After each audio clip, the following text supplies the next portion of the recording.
Like, can we hit a button? Right. I mean, after the fact. You know, Okay, fine. Okay. Well, we're going live. We're already live. We're alive. Okay. We're in trouble. All right. All right. So welcome everyone. I'm Prabhat Gautam. So we're here at the Changemakers Center at Annie Dix Gallery. I'm lucky to have these amazing panelists. So before we start, usually people will tell you turn off your cell phones, but with modern technology, turn on your cell phones. Take photos, live stream, do whatever you want to do to share the information. We'll do an interview, and then at the end of the interview, we'll take questions from the people here and then from the audience online.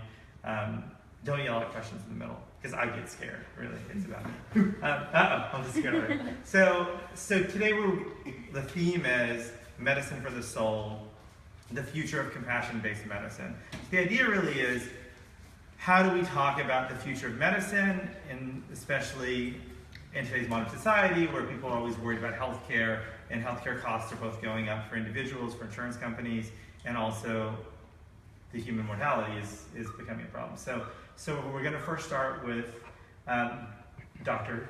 Kien Vu. So we'll have everyone go down the line and say a little bit about the work they're doing and then how they got started, and then we'll follow up after that. So, Dr. Vu. All right. Well, I'm Kien Vu, and I am an interventional oncologist. And for those of you that don't know, we use image-guided techniques to do minimally invasive surgeries and procedures for cancer patients, or at least half of my practice is that. And we're going to get into the projects a little bit later. Oh, yeah. We'll get into the Hey, projects it's all a little later, but hey, we'll go with that.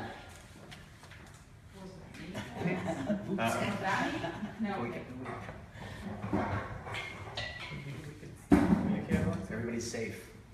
We have a radiologist in the house. All right, so we will start again and just basically say a little bit about your background and sort of your history in the medical field, and then we'll go into more after that. Oh, Changing up. Bruce. You talking to me? I have no history in the medical field. No, first Kien, and then Bruce, sort of like how he's affected by the medical field. Right. So, I'm an interventional oncologist. I've done medicine now for the past, how long has training been? 15-ish years. And the last 4 years focused on using image-guided techniques to do minimally invasive procedures. About 50% of my practice is working with oncology patients, and a lot of what has inspired my own kind of personal passion project recently. That's great. And then I know, Bruce, you're one of Kien's patients. So. Former patients, and now just good friend and mentor. Wow. He doesn't know how much he's mentored me, but I mean, we'll probably get into some of that. We'll follow up that in a second. Then we'll go to Kristen Addix. So Kristen, tell us a little bit about your background sort of in the medical field and sort of where you're going now with your life and your new project.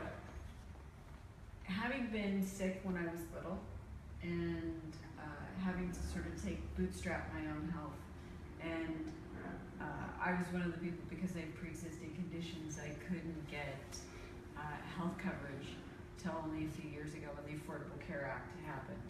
So basically I've gone from 18 till a couple years ago with no medical coverage.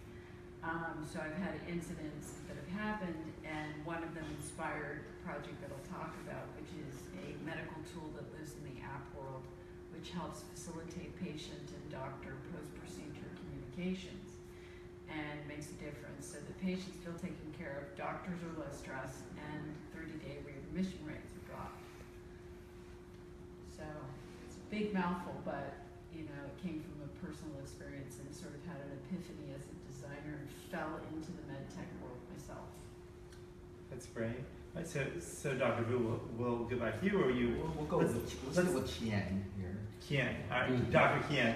So we'll talk to you about Live Again project. So sort of tell all of us, what was the catalyst to want to start that, and sort of where are you at now with it? Yeah, so, life was very different, I would say, a month ago, 6 weeks ago. But since the Live Again project, began, life is a little bit different. But the Live Again project pretty much started, I think, when I first started becoming an attending physician. I would notice, since I've worked with a lot of cancer patients, a lot of people with maybe terminal diseases, that a lot of what my most valuable lessons in life have been from my patients. You know, and particularly talking about oncology patients, I've recognized that diagnosis is very difficult for many people to handle. I've had some patients have the diagnosis and they live on the diagnosis and they've given up on life. Everything they're thinking about is what they can control, the next test, and they're consumed by it. I fortunately have also a small subset of patients that have been through a lot in life. I recently interviewed some Holocaust patients, and you know, cancer to them was something that they just dealt with, and they recognized that there was still much more to live for, and they went on. But there's another set of patients, you know, patients like Bruce and patients like, you know, the one that, you know, maybe I'll get a chance to talk about in a second, that from their cancer diagnosis, they really went through a process of reevaluating themselves and their life, and they recognized that they, at the end of the day, are much bigger than they really thought they were. You know, they weren't just their body, and life wasn't the way it was. It's something bigger, and they've become something so much bigger. You know, the love that you found for, you know, with your family, the connection that you were able to do, the purpose they've rediscovered in life. That has been the stories that have been most inspirational to me.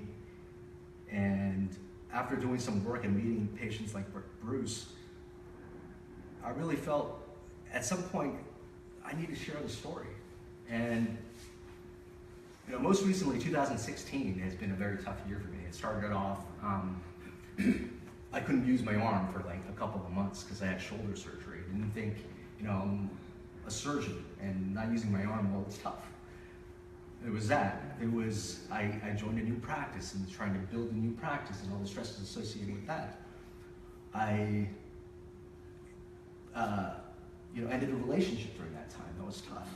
And about maybe 6 weeks, 8 weeks ago, my life was just, wow, you know, nothing is going right for me as a person. And I walked into a room with a patient who was 43 with pancreatic cancer, and his belly was fully distended.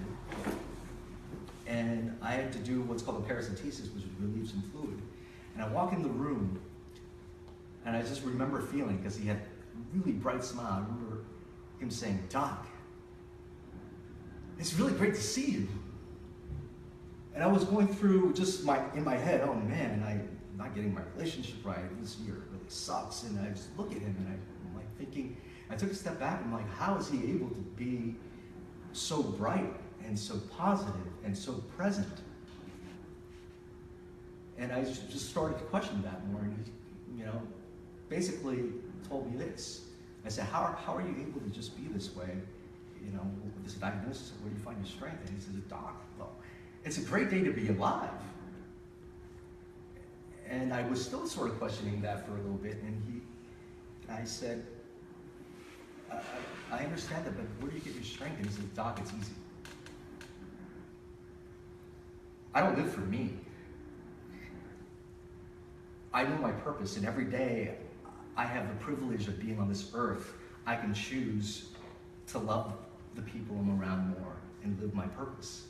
And at that moment, I was reminded of all the stories my other oncology patients who've kind of gone through the same process have gotten to.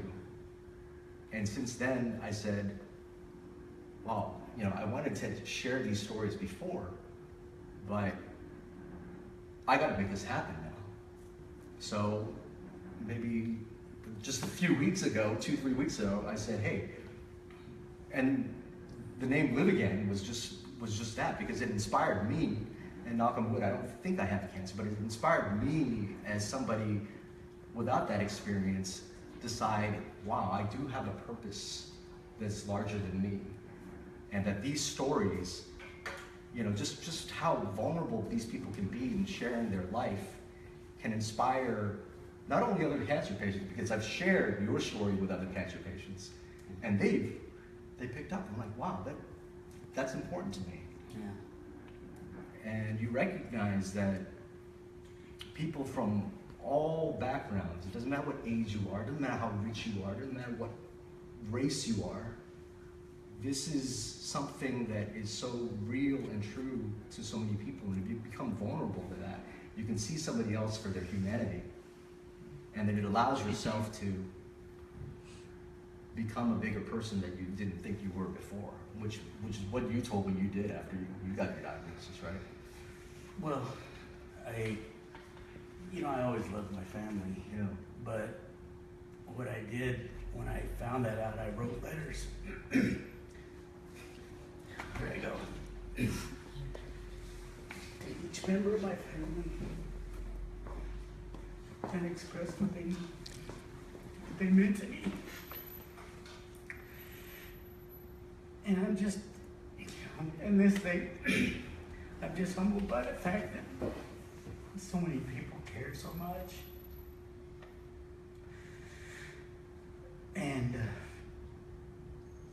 it's just brought me closer to a lot of people, my brothers especially. Yeah. So talk to us for a second, what type of cancer were you diagnosed with? And then with Dr. Vu Kien, what was his role in helping you deal with all that? Well, I had liver cancer, and I was scheduled for a liver transplant. And 3 days before I was going to go, they had me scheduled to go to the University of Alabama to get the transplant. And I think you called me and said, you got to come in, forget the transplant, you got to come in here. And then he explained that the tumor had invaded the portal vein, which is not good. And we had a tearful little thing there with my wife and this guy. And you really mean so much to me too. And I could tell what that guy said he was happy to see you, because I was always happy to see you too. But, where was I? You were just telling us about the diagnosis and Yeah, sort of the diagnosis. how Dr. Vu helped you through that process. And then, we ended up doing 4 taste procedures, which Dr. Vu did. It's one of the things in interventional oncology we do to be able to palliate and slow down the growth of liver tumors. It's called a chemoembolization. So when somebody has liver cancer, what is the survival rate generally? And then Bruce sounds like he's been doing well since this, but He's been doing well. There's been many advances in medicine that allows people to live longer. Advances in liver transplant techniques and then minimally invasive procedures have allowed people to live longer. Somebody with portal vein invasion, if they don't do anything, the survival rate in 2 years is anywhere from 2 to 10%. And so, but I mean, with the techniques that we have now, I mean, our friends over at the City Hope have done electroporation procedures to zap out small tumors. People are living much longer. So now Bruce is a very fortunate one. Because how long has it been now? It's been 3 years. 3 years and you're tumor free right now. Yeah. that's great. Yeah, so he's already passed the line for most people. Yeah. And so when you met Bruce and you learned about the story, you wanted to capture that and put it on video and then sort of go into like what Live Again project is. Like, how do you envision it as an online community, and then where is it today and where do you see it in the next 5 years? Right. Well, I actually never thought I'd get Bruce on camera. Yeah. This was always just, I probably need to share these stories. And, like I said, 2016 was a tough year, and when I finally decided, hey, I need to share this story, I didn't know what I was doing. So I just went on Facebook, live, and I said, I'm going to do this project, and I'm going to go interview Bruce because, I told him about wanting to kind of do something, and he just, when I mentioned that, he said, hey, I'm going to help you. That was just the time when I decided I wanted to share Yeah. the story. Yeah, so it just all happened. It was so strange because meeting all of you guys actually being on this stage was so, you know, some people would say circuitous, but like we just met a few weeks ago and boom, this just happened. It almost makes you feel like sometimes if you're meant to do something in the world, the universe just gives it to you, you know? Right. And there's no portal like what you've created, right? There's not really a There's central- not, yeah. So what's the idea? The concept really is this. I mean, it's all about stories. So I really want to create a space, an online space, and community for anybody affected with cancer, whether it be a patient, a family member, a friend, to be able to share their stories, their challenges, and their breakthroughs. And then hopefully in that sharing, you know, people just see the humanity of being able to connect with each other. You know, by being vulnerable, we can It gives connect. inspiration and motivation to cancer people. Yeah, The people that have cancer, it motivates them. It's just gives a chance for survival. A lot of my friends that had cancer, they were just out of connection. They didn't want to meet people. They didn't want to see people. Exactly. They didn't want to talk to I anybody. can understand. But once they're alone at home, they can look, they can see, they can hear, they can get at least inspired. They can at Yes. least find a way of Yes. survival. yeah. So I think these stories, if you put these stories out and people hear it, it will just allow people like myself who don't have cancer, or other people that who have cancer that I've shared your story. You won't believe, even several years before this, when I've shared your story, how it's lifted people up. And so, That's awesome. no, you've got a powerful story. So I'm thinking with this sharing, people can really look at themselves deeper, probably like you did, and just be the better version of themselves, whether you're facing cancer or not. You know, I like to be able to remove the stigma of not being able to share, not being able to be authentic, and not being able to share how you're feeling, whether it be scared, or you need help, or you're overwhelmed. You know, I want a space for people to be able to express that and create something safe for people to come on and share those things. Because I know in those stories lives inspiration. I know in those stories lives you and I are more connected than whatever it is, our race or anything. I think there's a humanity there. There isn't an online community support group for chatting either. So the further this goes down, I like to be able to create online communities where people are actually having support groups online where they can see each other. And then that makes a person who has a rare cancer, and they say, well, am I all alone or not? They can team up with somebody else and form these support groups online. So I really like to create that space, which I don't think is quite there. I mean, you've looked at a lot of places online, and you haven't seen that, right? Yeah, I was looking all over and I didn't really find much. Because due to the isolation, they prefer to be isolated for a period of time, and then when they get isolated, they look for people to talk to, and whatever you're doing is brilliantly helping them all. Yeah, I'm hoping really just the awareness of, you know, hearing it for the first time, or looking at people talking about cancer openly, that when you discover it, or when you discover it with somebody else, that it's not some stigma like how do I respond to this? Do I talk about it, not talk about it, and it removes that, you know, because I They're think puzzled. They don't know I think what being to able to be truly vulnerable, you finally are able to get access to yourself and be your most authentic self and be able to connect a little bit more. Yeah. Yeah. I didn't even tell a lot of my friends for a long time because I didn't want them to not know how to act and Right. stuff, you know. It goes on both sides. And recently, Bruce, and he was afraid he wouldn't be a good public speaker, but you shared your story online for the first time. Yeah. You know, friends that you were close to didn't even know. Yeah. But what was the response that you've got? I mean, in the past 2 weeks, Yeah, it was. I mean, the video that we did together, which was totally impromptu, it's got a couple thousand of views now because you were able to do that. It's over 3,000, I think.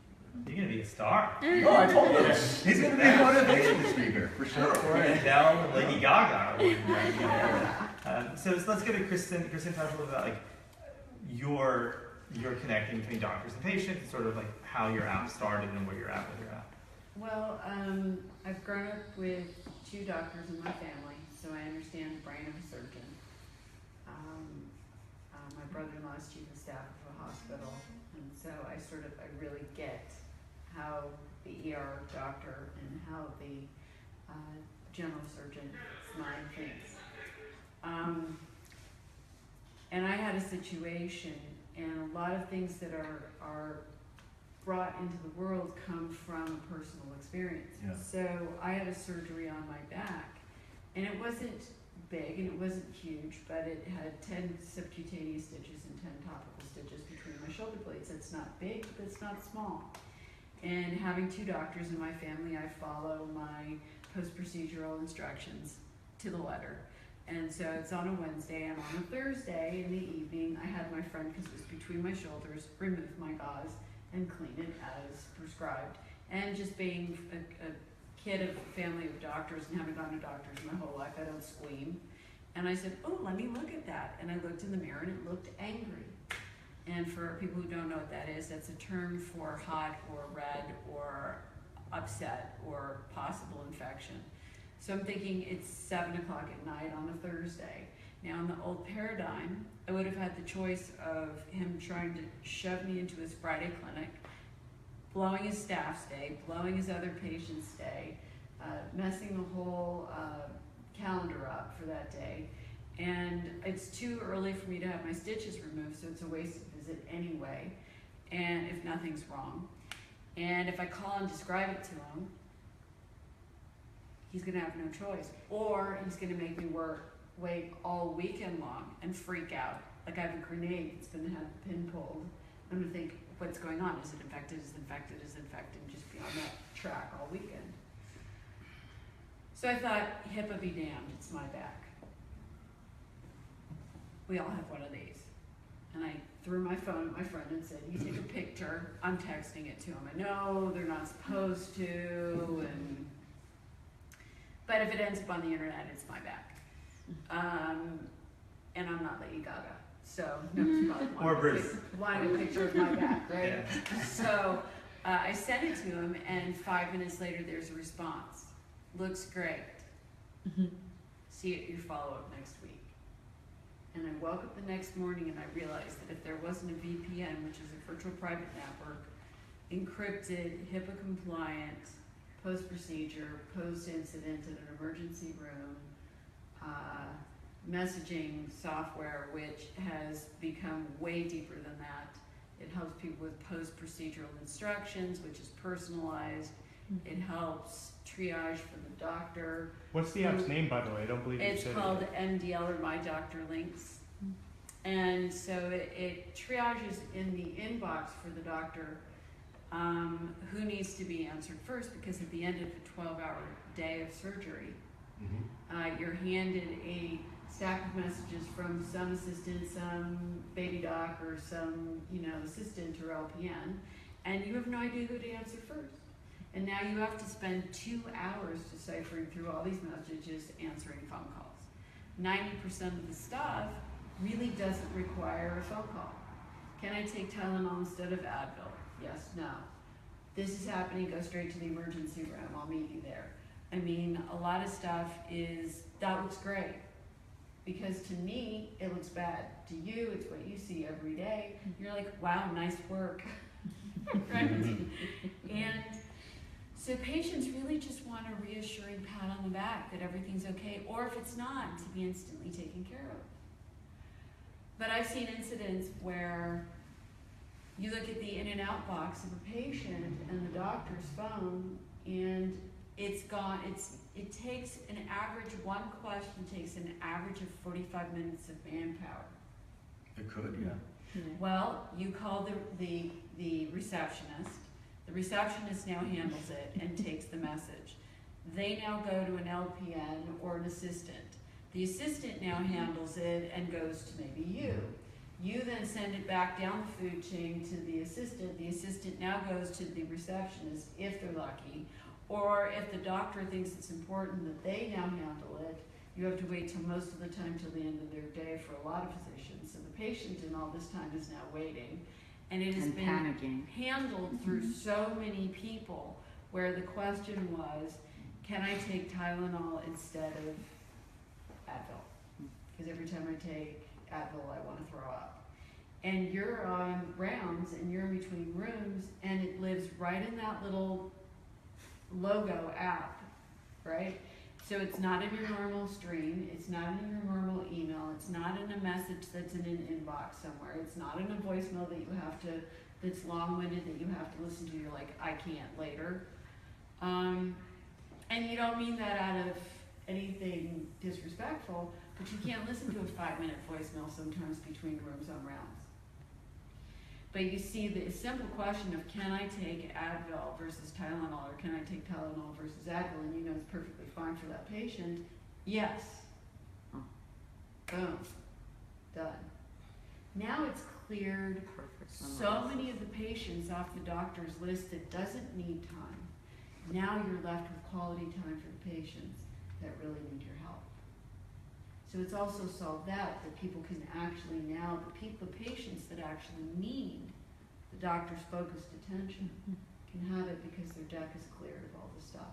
And everybody's getting a warm, fuzzy feeling because everybody's getting communicated to. No, I definitely think that applications like that, anything that can help triage along the way and be able to kind of organize that triaging such as that make our life so much easier. Sometimes we get interrupted and just not knowing the level of attention you have to place with. Sometimes you place a bunch of attention, and be able to be more efficient with that is, I'm sure, appreciated by the patient because of quicker response times, and also appreciated by the doctor by not investing so much time. So the second part of what it does that's really important is post-care.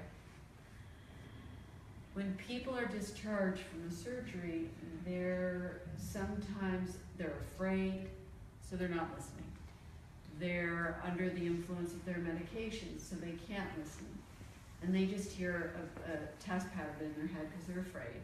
The person who's with them is, if all they're thinking about is, am I going to break this person from here to the car?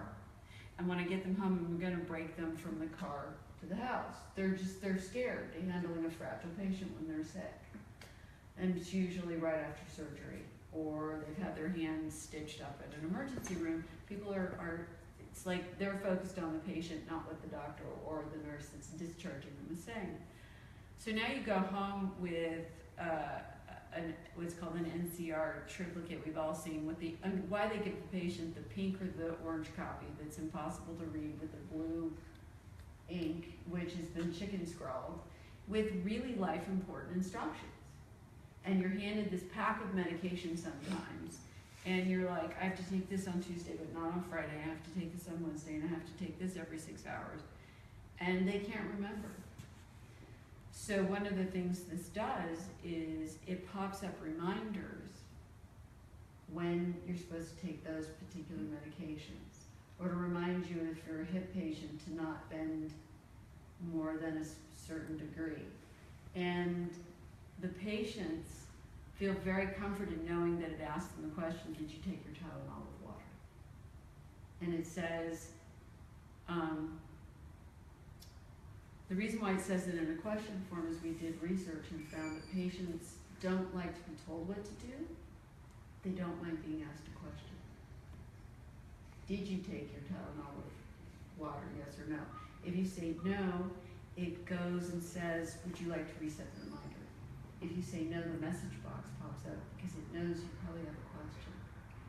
If you say no to everything, it knows there's a problem, and it automatically will let you know and your staff know that this patient is probably watched and not following procedures and needs follow-up. Where's this app for personal relationships. Therapy. Yeah. I tried to build that one, $1 actually. billion business. It succeeded, but it's not patented. So, but the whole point of this app is to give you, the doctor, the support you need, and to give you, the patient, the support you need, and to make your life easier and to make your life easier. Oh, that's great. So a follow-up to the app. When the doctor views it, right? If the doctor, not you, but another doctor views it and they, for some reason, don't respond, well, does the person know the doctor's seen it? And then, sort of, what's the expectation on response rate by the doctors? Like, So it can be personalized for how long the doctor chooses. That if something is ignored by them or they forget about it, it goes to your support staff, and you can choose whether it's a baby doc that's studying and underneath the attending, or if it's a LPN or an RN, and it'll roll to a guardian, so to speak, to have them follow up with you and the patient to make sure the patient is always taken care of. oh, that's great. How These do are you great get the doctors technology. to put it on their phone? They're thrilled. It's as easy as everybody's got 15 gazillion apps. It's literally as easy as that, and it's very easy for the patient too. That's great. So back to you, Dr. Wu. So tell me a little bit about where you're at now with capturing people's stories, both cancer survivors and family member survivors. Are you looking for people to submit their stories to you online? Are you sending people the video, and sort of what's the process if people have amazing stories like Bruce? Yeah, so it's been an organic process. Yeah. I mean, it's happened 2 weeks ago, and I've had people reach out, such as Bruce, saying, "Hey, I want to help. I want to share my story." Where we are now is we have a Facebook page. We actually starting to build a website, and we'll have a first version of the website this weekend.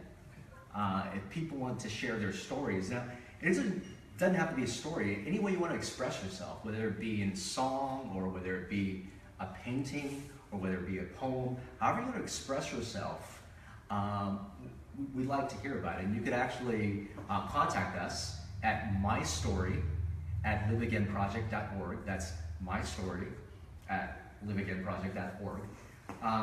Email us. We're certainly going to improve our methods of communication now, but we've got a good amount of followers now. So I really encourage people out there that if they have a story, they want to share it, contact me and I'll try to make something happen. But what I really like to happen is, as the sharing takes on a life of its own, I'd like for people to just see a story and say, "Oh my God, I'm inspired because I have a similar story." And people are just posting on their own, and hopefully it'll catch a wave of people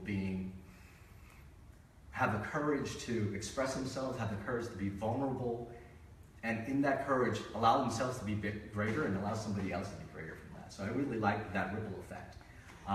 But in answer to your two questions, mystory@liveagainproject.org. You can email now. The websites and the other social media sites should hopefully come together in the next couple of weeks. That's great. And then Kristen, tell us about where people can download the app, and also how can they get involved with helping it grow and helping doctors sign up and get more involved. The app is in its proof of concept phase. Okay. And it's not going to live in the App Store for people just to get, but they'll get it pre-procedure or post-procedure. Okay. But I have a Facebook page of my Dr. Links, or MDL. You can find me at either MDL or my Dr. Links, which is MYDRLYNX, and it's on Facebook. Or through me, Kristen, middle initial I, Addicts, on Facebook. Oh, that's great. And Bruce, you want to say a little bit more sort of your experience with both what Kristen's doing and obviously Dr. Vu, how important is it for you as a patient to have great doctors that you can easily communicate with? And I was with Kaiser, and we could email our doctors. I use that all the time. But great way to get your question answered without having to make an appointment. Go ahead, I think that's. But imagine being able to literally, in a very secure network, to be able to text Mm-hmm. him and in a few seconds get an answer in an area where it's not a long format. And it's not going to get lost in his stream of other emails. That's the biggest fear most doctors have with emails, they've said to me, is that they never want to miss a patient's question like that. Or patients will also bury a question deep within a paragraph, and they may actually, even within an email, miss a very key patient question. Where in text we tend to be more brief. So I'm afraid, or this hurts, or this is what's going on. And they tend to be briefer, and the doctor can be more direct and your answer. A quick question from me.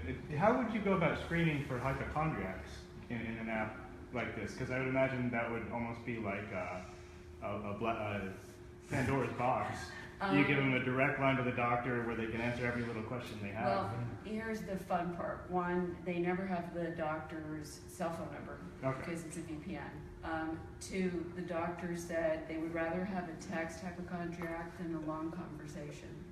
And if a hypochondriac said I'm getting help, they're going to show up to the hospital in the end anyway. So I guess that Right, alone and they is said also... they can also, because they can forward a patient to their support staff, so if it becomes too draining. So even in the cases of abuse of the system for non-malevolent intents, that app still streamlines the process. it Right. sounds like. Yeah, like what about Bob, the Murray character. He ended up helping everybody else. Right, and so, but if you end up with 10 phone calls with a hypochondriac, that's a lot of time. Very true, yeah. So they're like, oh yeah, it's that. And then they can forward it or perma-forward that patient to their support staff and say if it becomes critical, if they need something, come to me. That's wonderful. So Dr. Wood, tell us a little about the Facebook page and also, about the patients and how they can tell their story. Yeah, so we actually have the Facebook page. It was one of the first things we created. It's facebook.com/liveagainproj. Proj. Just go to the project. The project was taken. Live Again project was taken. So it's Live Again PROJ. Okay. And we're on Twitter at Live Again Proj. So that's Live Again PROJ. And it's honestly a very organic process. I mean, you'll see me in my PJs saying, hey, I'm thinking about a vision statement. Bruce, what do you think? Yeah. What do you think? So I'm really reaching out because, more than anything else, what I've noticed the last couple of weeks, I had somebody approach me recently about, oh, this is a great idea. We need to brand it this way and you need to do this. I don't feel like that's necessarily the right way to go. I think once this project's inception, it was just pretty organic, We're gonna do this. Yes, I'll help. I bump into Alexia on my first day here. She's like, oh, hey, you should meet a couple friends of mine, and then bump into you. And pretty soon, I'm sitting right next to you with Bruce. It's pretty amazing. So yeah, visit the website, facebook.com/liveagainproj, P-R-O-J, or email us at mystory@liveagainproject.org. It's just a little confusing. The pros will be easy because you're in the PJs. So Right. it's everybody will remember that. Right. That's right. The documents PJs. No, that's great. And I know there's a lot of people's stories that are out there. Yeah. And I remember when talking to you, you said it's not only the cancer survivors, it's the family. I It's- think we talked about it where I was a bone marrow donor for a 16-year-old girl that had leukemia, and then she died 13 months later, and then meeting her family and sort of seeing that whole interaction, because we had the same loss of a person. I didn't know her until I met her at a funeral. They had a life with her, and just having that interaction with each other and learning stories and sharing was like valuable for me. So I'm sure if I would have known about Live Again project back then, if it existed, it's a great way to learn and talk to other people that have had similar life experiences. So it's wonderful what you're doing, and it sounds like, it's already affected Bruce's life, and it's going to affect a lot more people's lives. So it's great. Right. Well, thanks. Thank you for what you. And then Kristen, I know. Tell us again your websites, and then we'll. It's Facebook, so it's MyDRLYNX or MDL, and then I'm Kristen I Addicts. You know, it's interesting in this day and age. I have been touched with so many of my friends either passing from cancer or presently dealing with cancer. I have a dear friend right now that is going through bladder cancer. My mother's a 15-year breast cancer survivor. My friend died of ovarian cancer. My other friend just died of uterine cancer. And my other friend's a breast cancer survivor. And that's just the tip of the iceberg of my friends that have been ravaged or battling this cancer. And it's interesting to have a site where I might have the ability to artistically express the pain or the anxiety or the survivor guilt that has happened as being in relation to, and also the journey of the hero too. My mom's my hero. Well, I think that's the other amazing thing, because, you know, there are no answers, and I certainly don't know any way of living. I just know that as we share stories, if they're really personal and real, we go through a journey of being better versions of ourselves and understanding other people so much more. So it's not about being the best or arriving at some place. It's about, you know, just looking at the humanity of people and recognizing that you're more connected. Yeah. That's great. Well, it sounds like what both of you are doing is there's a lot of overlap. There's areas where people work together, and it's wonderful. So thank you again, Dr. Vu. Thank you, Bruce, for being here with us. Thank you, Kristen, and thanks to our audience. Yay! All right. And so we'll bring Star up real fast. Star sang earlier, so we want to thank her for her. Oh, get her! Can we get a group picture? Yeah. And then, so thank you, everybody. And we do events you can find us Changemakers Center on Facebook, Changemakers Center at Andy Dick's Gallery. And then all the beautiful artwork that you saw behind us is from Emil Kazaa and his lovely wife. Monet is here in the audience today. So you can find Emil's work on Facebook, Emil Kazaa. And where can we find the event calendar? The event calendar is positivetelevision.org and click on events. So positivetelevision.org. And we're going to thank Alexia for always helping put all these things. All right, and now we're done with all the thank yous. So thank you for all the viewers. We'll take photos and we'll see everyone soon. And thank you all for what you're doing.